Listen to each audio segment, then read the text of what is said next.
Always listen to your heart. Forget about that, I say we listen to our lungs. It's well known that doctors use a stethoscope to listen to people's hearts. But I would argue that it's actually listening to the lungs that saves more lives. Let me explain.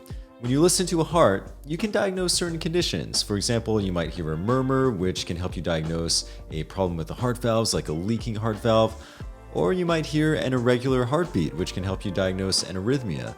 But for the most part, none of these conditions are immediately life-threatening. Now, there's some exceptions. You might hear maybe a murmur that's from a papillary muscle rupture right when somebody's having a heart attack.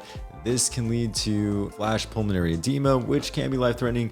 But usually, when you hear problems with the heart, you have time to work this up more. You might order an echocardiogram, but these are things that are not going to be immediately life-threatening. Contrast this with listening to the lungs. When you listen to the lungs, you might hear wheezing. This can be a sign of bronchospasm, or you might hear stridor, which is a sign of airway obstruction. You may notice a lack of breath sounds on one side of the chest, which can be a sign of a collapsed lung, or you might hear crackles, which can indicate fluid surrounding the lung. These signs can all indicate something that's very dangerous, even within the next few minutes if not treated.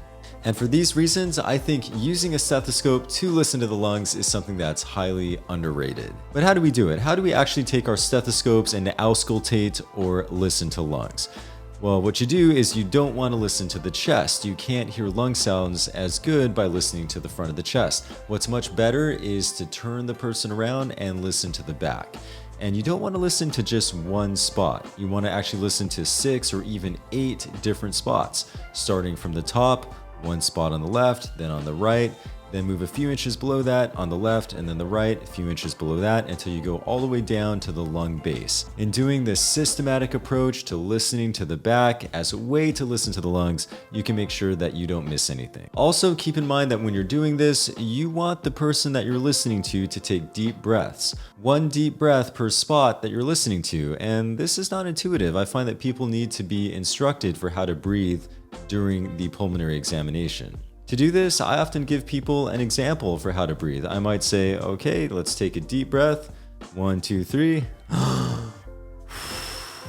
When people do this, it's a whole lot easier to listen to breath sounds and you're more likely to make a quick diagnosis. And at this point in the video, I've just realized that I've been holding this stethoscope in my hand randomly in the air this whole time, and it probably looks really awkward, but you know what?